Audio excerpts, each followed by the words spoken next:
আপনাদের সবাইকে স্বাগত। আজ আমরা মাই গার্লফ্রেন্ড ইজ দ্য ম্যানের ৩ নম্বর পর্বটি দেখতে যাচ্ছি। ৩ নম্বর পর্বটি শুরু হয় সেখান থেকে যেখানে আশু এবং মিনের বাড়িতে জিউন আবার মেয়ে হয়ে গিয়েছিল এবং পার্ক ওকে মিনের থেকে লুকানোর চেষ্টা শুরু করে।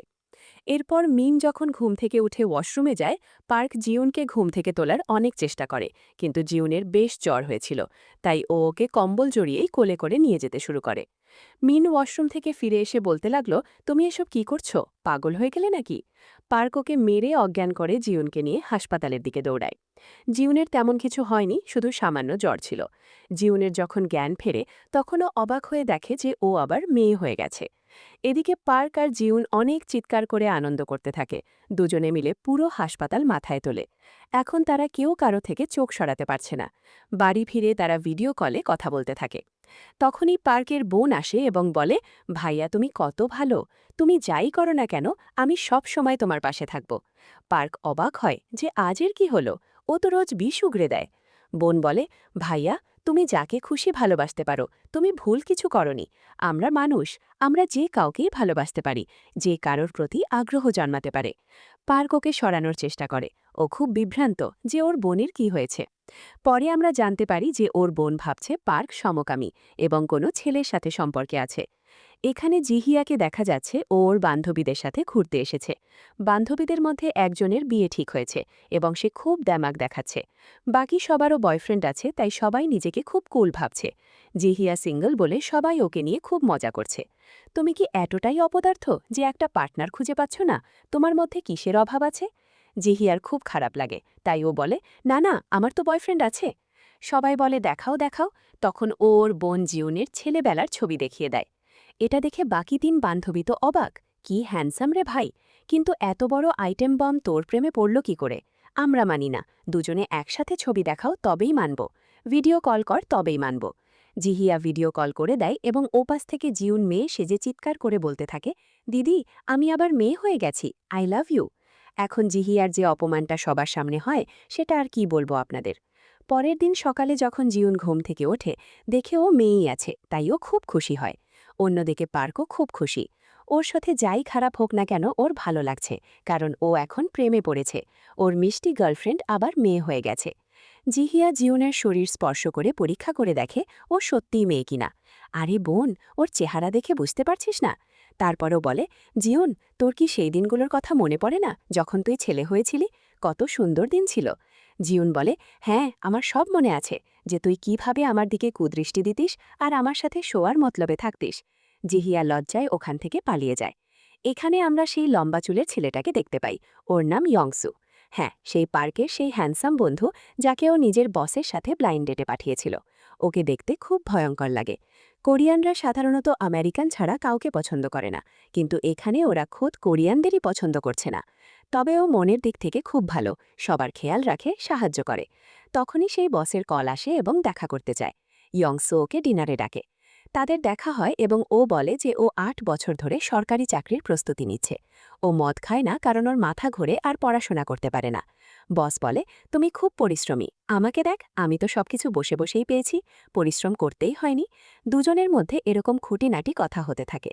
বস জিজ্ঞাসা করে, তুমি কতগুলো মেয়ের সাথে ডেট করেছ? ও বলে, করেছি তো বটেই, কিন্তু তোমাকে খুব স্পেশাল মনে হচ্ছে। এটা শুনে বসের খুব ভালো লাগে। এখানে জিউনের মা বাবা বাড়িতে ফিরে আসে এবং মা ওকে খুব বকাবকি করতে থাকে, কারণ ফ্রিজ নোংরা, পুরো বাড়ি আবর্জনা দিয়ে ভর্তি।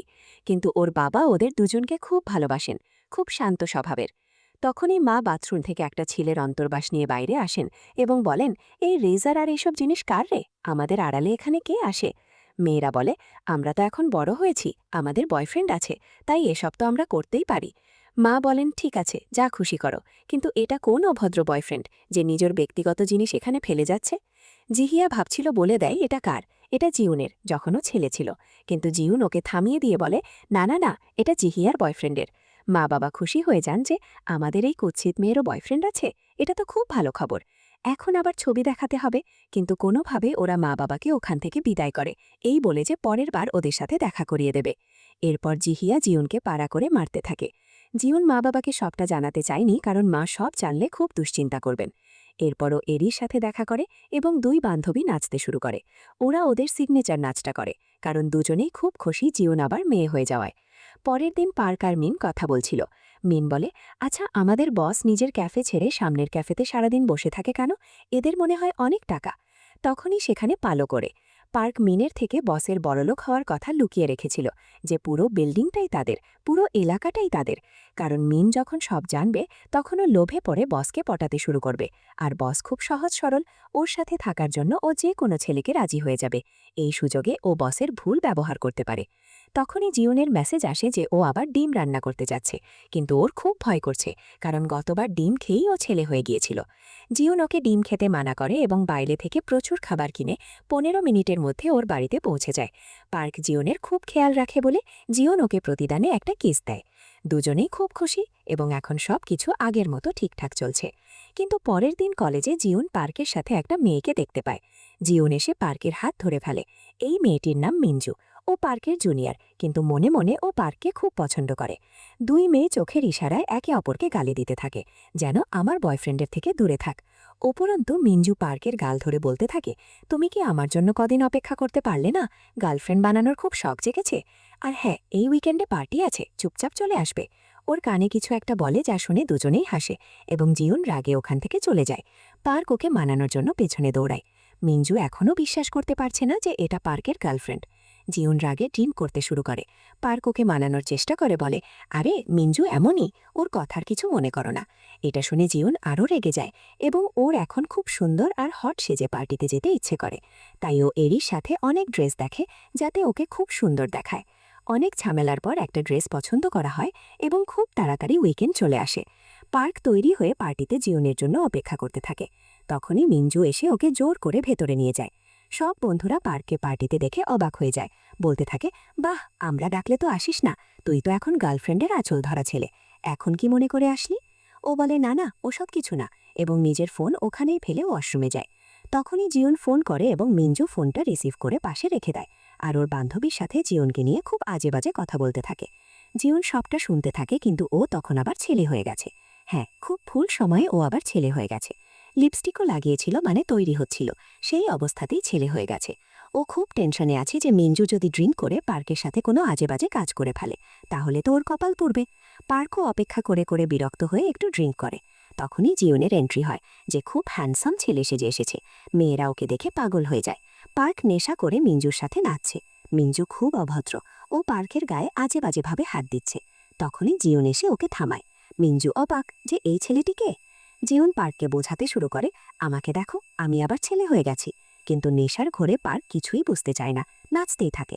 তাই জিওন ওকে কোলে করে বাড়ি নিয়ে আসে। সেখানে পার্ক উল্টোপাল্টা কথা বলতে থাকে, বলে, আমি মহাকাশচারী, দেখো কত মজা লাগছে, আমি তো আকাশে উড়ছি। মদ খেয়েছে নাকি গাঁজা খেয়েছে কে জানে। মা বাবা এটা দেখে খুব বিরক্ত হন। মা তো খুব মারেন, বোন ভিডিও করে রাখে। পার্ক বলে, মা, তোমার চুলের ছাট কি বাজে, পুরো ছেলেদের মতো লাগছে, ছি। মিঞ্জু ওকে মদ খাইয়ে পুরো বাড়ির পরিবেশটাই নষ্ট করে দিয়েছে। পরের দিন ওর খুব হ্যাংওভার হয়, তাই বাবা ওকে স্যুপ দেন। পার্কের আগের রাতের কথা কিছু মনে নেই। বাবা বলেন যে মা খুব কষ্ট পেয়েছেন, সারা রাত ঘুমাননি এবং সকালে তোমার জন্য প্রার্থনা করতে মন্দিরে গেছেন। তোমার কি ব্রেকআপ হয়েছে? পার্ক বলে, না না, আমার তো গার্লফ্রেন্ডই নেই। বাবা বলেন, ভালো, তাহলে তোমার সেই বন্ধুর সাথে দেখা করে ওকে সরি বলে দিও, কারণ তুমি ওর গায়ে বমি করে দিয়েছিলে আর ওই তোমাকে পরিষ্কার করেছে। পার্ক অবাক হয় যে ও এসব কি করেছে। এদিকে জিহিয়ার বান্ধবীরা ওকে ফোন করে খুব অপমান করছে, বলছে, হা হা হা, তুই কাকে নিজের বয়ফ্রেন্ড বলছিলি? তখনই ও বাসে সেই লম্বা চুলের ইয়ংসুকে দেখতে পায়। ও স্কুলের সময় জিহিয়ার ক্লাসমেট ছিল। ইয়ংসু দৌড়াতে গিয়ে ধাক্কা খেয়ে ওর সরকারি চাকরির বইগুলো ফেলে দেয়।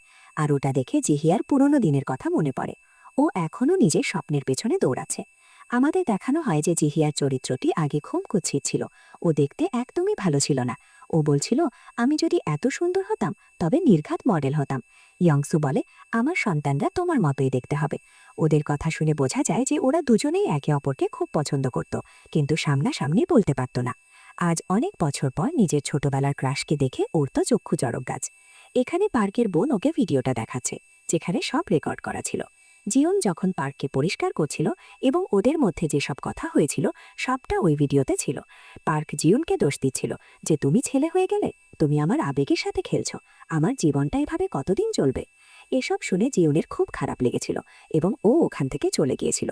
পার্ক ওকে সরি বলার জন্য ওর বাড়িতে গেলেও জিহিয়া দেখা করতে দেয় না। এভাবে কিছুদিন কেটে যায় এবং পার্কের আর কোনো কিছুতেই মন বসে না। কিন্তু সবশেষে দেখা যায় যে জিউন নুজুর দেখা করতে আসে এবং বলে, চলো আমরা ব্রেকআপ করি, কারণ ও পার্কের জীবনে আর কোনো সমস্যা আনতে চায় না। কিন্তু পার্ক ওকে ছাড়তে চায় না। এখানে জিহিয়া ইয়ংসুকে নিয়ে স্বপ্ন দেখতে শুরু করেছে। 1 নম্বর পর্বে আমরা দেখেছিলাম যে ও একটা ট্যারট কার্ড পেয়েছিল, যাতে লেখা ছিল ও খুব তাড়াতাড়ি নিজের সত্যিকারের ভালোবাসা খুঁজে পাবে। এখন ওর মনে হচ্ছে ইয়ংসুই ওর সত্যিকারের ভালোবাসা এবং ও এখন নির্ঘাত ওর পেছনে ছুটবে। আর এখানে 3 নম্বর পর্বটি শেষ হয়। ভিডিওটি ভালো লাগলে লাইক দেবেন এবং পরের পর্বগুলোর জন্য চ্যানেলটি সাবস্ক্রাইব করে রাখবেন। দেখা হবে পরের ভিডিওতে। ততক্ষণ পর্যন্ত বিদায়।